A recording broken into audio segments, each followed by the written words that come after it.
Casey, is there something that you picked up here that you didn't? Our games got our National Special Security Exemption designation this January, which is 3 years earlier than any event in the history of the country, which means the federal government is activated and engaged and working already on helping us deliver and secure the games.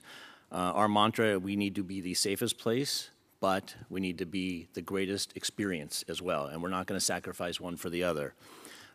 There's a team of people here from all levels of our public safety cooperative observing and engaging, and we are going to be incredibly diligent in that. And to your point about events, the Olympics is not a normal event. It doesn't matter in what time it operates and what city it is.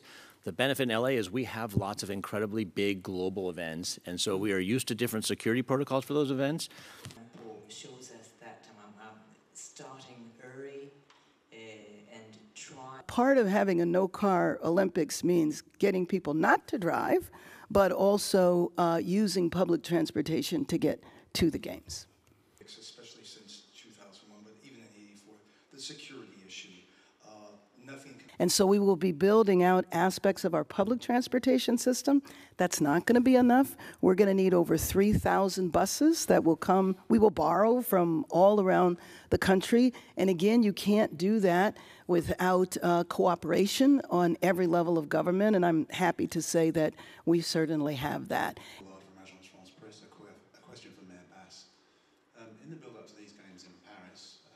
Well, the outcome of an election always has an impact. But one thing that I do know is that the Olympics is for the nation.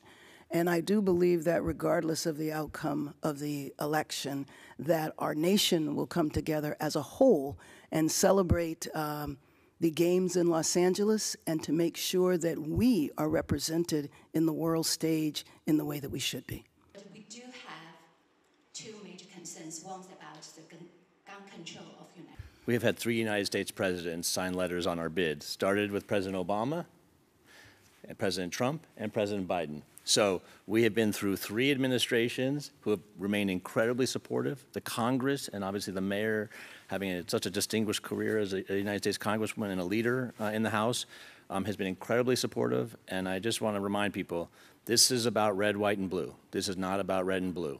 We all march behind the same flag and sing the same anthem, and this is something that's going to bring our country together, irrespective of politics. See, all your experience, everything you and Mayor Garcetti delved into. Is there something here that kind of... We want to have the greatest sports program in the history of the Olympics because we are a great sporting city.